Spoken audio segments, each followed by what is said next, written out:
O oceano inteiro estava pegando fogo. Navios explodiam no meio da fumaça. Homens queimavam vivos, presos dentro de embarcações que afundavam lentamente. Corpos mutilados boiavam entre mastros partidos enquanto o céu desaparecia sob o estrondo incessante dos canhões. E no centro daquele inferno, um velho almirante português observava tudo, em silêncio. Ele não estava lutando apenas por ouro, poder ou território. Ele estava ali para vingar o filho morto. Naquele dia, em 1509, apenas 18 navios portugueses enfrentaram quase 200 embarcações de uma gigantesca coalizão formada por mamelucos, turcos, indianos e mercadores aliados do Oriente. O que aconteceu nas águas de Dil foi tão brutal que mudou para sempre o equilíbrio do mundo, porque depois daquela batalha, o Oceano Índico deixou de pertencer aos grandes impérios orientais e passou a pertencer a Portugal.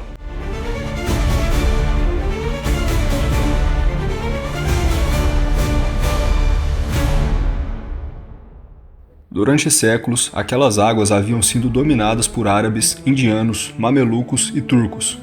O comércio das especiarias fazia circular riquezas inimagináveis entre o Oriente Médio, a Índia e o Mediterrâneo.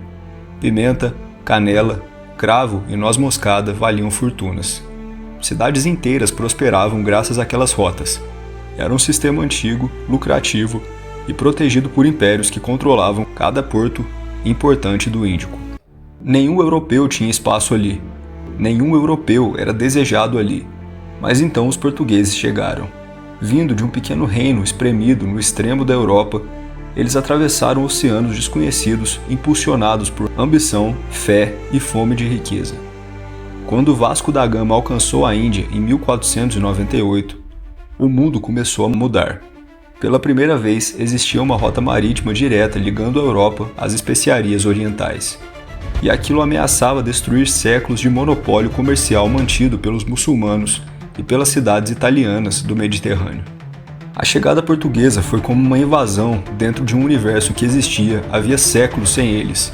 Os portugueses não chegaram pedindo permissão. Eles chegaram afundando navios, tomando cidades e impondo a sua presença nos mares.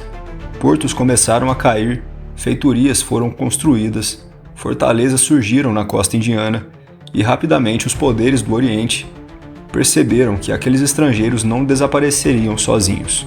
O sultanato de Guzerat, os mamelucos do Egito e forças ligadas ao Império Otomano começaram lentamente a formar uma aliança para destruir os portugueses antes que fosse tarde demais. Mas o evento que transformaria aquela guerra comercial em algo pessoal aconteceu em 1508, durante a Batalha de Chau. Naquele ano, o jovem Lourenço de Almeida, filho do vice-rei português da Índia, enfrentou uma enorme força inimiga praticamente sozinho.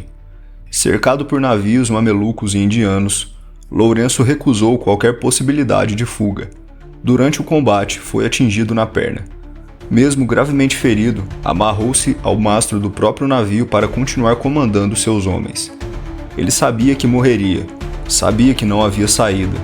Ainda assim, continuou lutando enquanto o navio afundava ao redor dele. Então, uma bala de canhão atravessou a fumaça e o atingiu em cheio. O filho do vice-rei morreu amarrado ao mastro, comandando seus homens até o último instante. Quando a notícia chegou ao pai, algo dentro dele se partiu para sempre. Francisco de Almeida não reagiu como um político, não reagiu como um administrador do império, reagiu como um pai. A partir daquele momento, a guerra deixou de ser sobre comércio, estratégia ou diplomacia e tornou-se vingança. Almeida escreveu uma carta aterradora aos líderes de Dil, prometendo destruir todos os responsáveis pela morte do filho. Disse que pisaria naquela cidade com seus homens, queimaria seus inimigos e exterminaria todos aqueles que participaram da Batalha de Chau. E o mais impressionante é que ele não tentou esconder seus planos. Não preparou uma emboscada, não planejou um ataque surpresa. Ele simplesmente avisou onde estaria e desafiou seus inimigos a esperá-lo armados no mar. Enquanto isso, o rei de Portugal enviava ordens retirando Almeida do cargo e nomeando Afonso de Albuquerque como novo governador da Índia. Mas Almeida ignorou tudo. Declarou que as ordens eram falsas, mandou prender Albuquerque e se recusou a entregar o comando antes de concluir a sua vingança. Enquanto o velho vice-rei preparava sua frota, o Oriente reunia uma força colossal. Mamelucos, turcos, indianos de Guzerat e guerreiros de Calicut juntaram quase 200 embarcações para esmagar os portugueses de uma vez por todas. Era uma armada gigantesca, galés pesadas, navios mercantes adaptados para a guerra, embarcações menores de apoio e milhares de soldados prontos para expulsar os europeus do Oceano Índico. Contra eles, Almeida possuía apenas 18 navios. Para qualquer observador da época, aquilo parecia suicídio, mas os portugueses carregavam uma vantagem que o resto do mundo ainda não compreendia totalmente. Seus navios não eram apenas embarcações, eram fortalezas flutuantes construídas para a guerra moderna.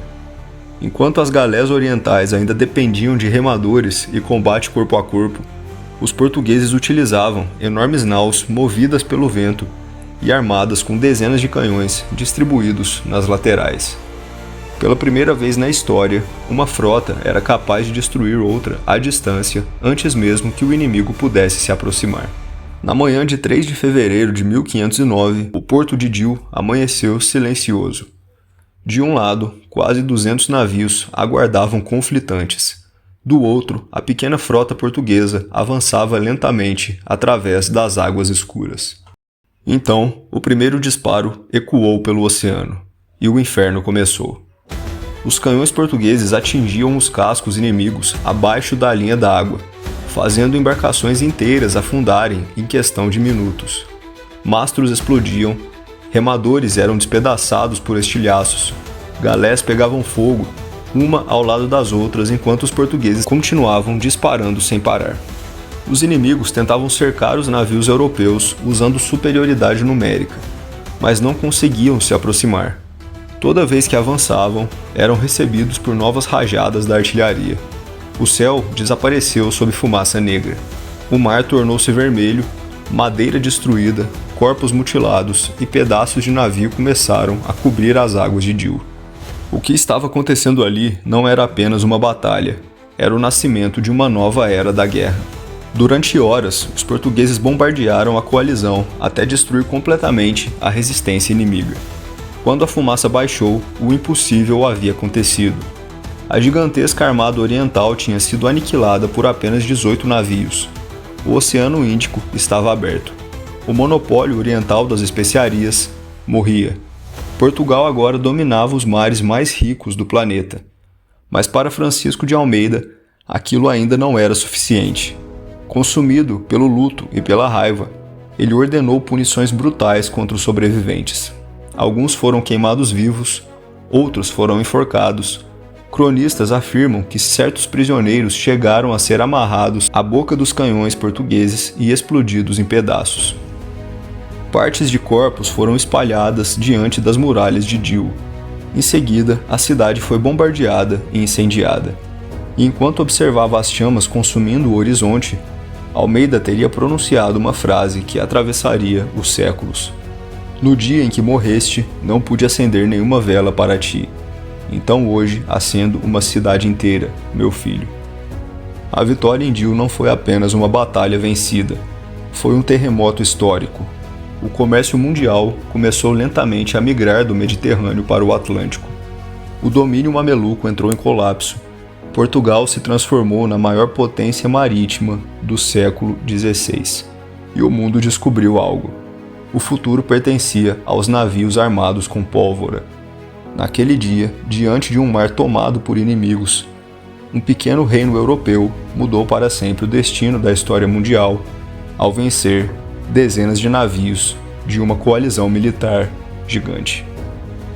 E ainda deixo aqui uma frase do professor José Hermano Saraiva, frequentemente associada a esse episódio. Nós nunca fomos muitos, mas enquanto soubemos ser todos, nós fomos sempre os bastantes.